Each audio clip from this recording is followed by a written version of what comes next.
বৃষ্টি ভেজা সকালের আরও একটা দিন শুরু হয়ে গেল। বাইরে বৃষ্টি তো দেখাতে পারলাম না, সমস্ত কাজ সেরে আগে ভগবানকে দিয়ে নিলাম। ফুলগুলো কি তাজা দেখো তো, বৃষ্টির জল পড়লে ফুলগুলো সবসময় যেন তাজা তাজা থাকে। পুজোটা দিয়ে নিলাম। এখনও ওর বাবা মেয়ে এখনও ওঠেনি, কারণ হচ্ছে মেয়ে আজকে স্কুলে যায়নি। আমিই বলেছিলাম বৃষ্টি পড়লে তোকে স্কুলে পাঠাবো না, ওই জন্য মেয়ে ঘুমাচ্ছে, ওর বাবা ঘুমাচ্ছে। আমি উঠে সমস্ত কাজ সেরে পুজোটা আগে দিয়ে নিলাম, তারপরে ওর বাবাকে ডাকবো, ওকে ডাকবো। চা টা খেয়ে আমি এসছি আগে জামা কাপড় মেলতে। একটু পরিষ্কার হচ্ছে দেখো, এই যে ওকে দিতে যাই আমার জামা কাপড়, আমার রেগুলারের নাইটি, ওর স্কুল ড্রেসটা কেচেছি।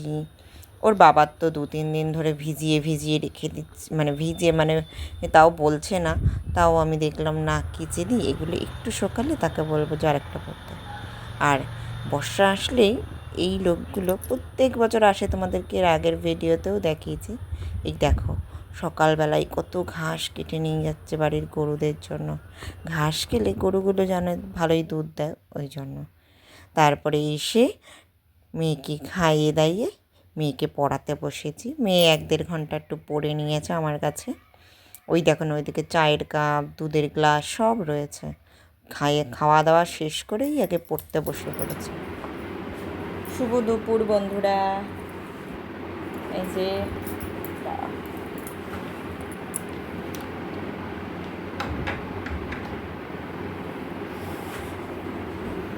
সেদিন দেখেছিলে 4টে ব্লাউজ কেটেছি, মানে আমি পুরোটা দেখাতে পারিনি, কিন্তু 4টে ব্লাউজ আমি কেটেছিলাম।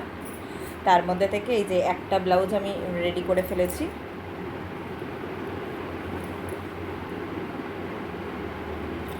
এটা পান টাইপের গলাটা দিয়েছি, পান মানে এই রকম টাইপের, এই জায়গাটা এসে এই রকম টাইপের পান টাইপের গলাটা দিয়েছি।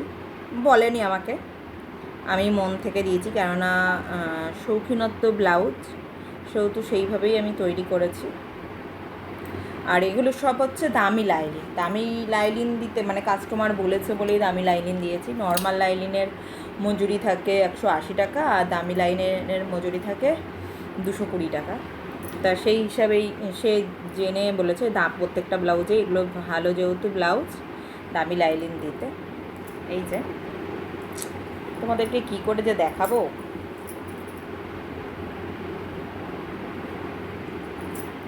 এটা রেডি হয়ে গেলে আমি প্রত্যেকটা আবার আয়রন করে তোমাদেরকে দেখাবো।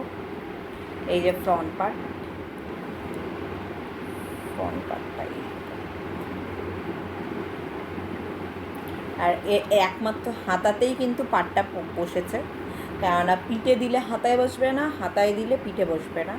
আর আমি মনে করি যে পাড় জিনিসটা হাতাতেই দেওয়া, কেন পিঠটা তো আমাদের পুরোটাই ধরো যে অনেকে ঢেকে পড়ে, আর পিঠটা দেখা যাবে না, হাতটা দেখা যাবে, ওই জন্য হাতাতে দিয়েছি। কেমন হয়েছে বলবে তোমরা, দুটোতেই দিয়েছি। আর একটা জিনিস করেছি হচ্ছে দড়িটা ওই সাইড দিয়ে যেই বেরিয়েছে হাতা রেডি করার পর, এই যে এর জন্য একটুখানি ভালো লাগবে, জাস্ট ওয়াও। তোমরা কিন্তু অবশ্যই বলবে এই যে দড়ি। এখন আরেকটা করতে বসছি, এটা মিনিমাম আমি 2 দিন ধরে করেছি, কালকে তো ঠিকমতো বসিনি, আর আজকেই রাত্রে বলছি, দিনের এই একটু আগেই ফিনিশিংটা দিলাম। আর এই যে আরেকটা, এটাও অর্গানজা, এই অর্গানজাটাকে এখন করতে বসছি, দেখতে থাকো। এসছি এখন ছাদে, সেই সকালে তো মেলেছিলাম তোমরা দেখেছো, কিন্তু তখন তো আবার কিছুক্ষণ পর বৃষ্টি এসে গেছিলো, তা তুলে নিয়ে গেছিলাম। এখন 12টা 12:30 নাগাদ রোদ উঠেছিল বলে মেলেছি।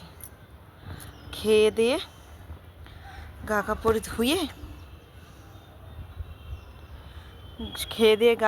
ধুয়ে এসছি, এখন জামা কাপড়গুলো তুলে নিয়ে যাব, যা শুকিয়েছে। কারণ হচ্ছে এখন আমি শোয়াটাকে আমি স্যাক্রিফাইস করি না, ওই জন্য ঘুমাই শোবো তো নিশ্চয়ই।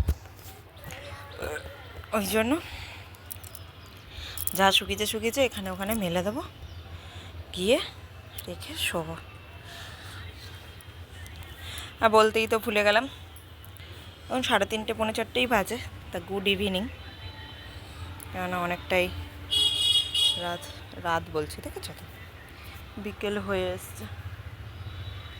উঠে এসছি, হাঁপিয়েই যাচ্ছি, এতটা কষ্ট হচ্ছে।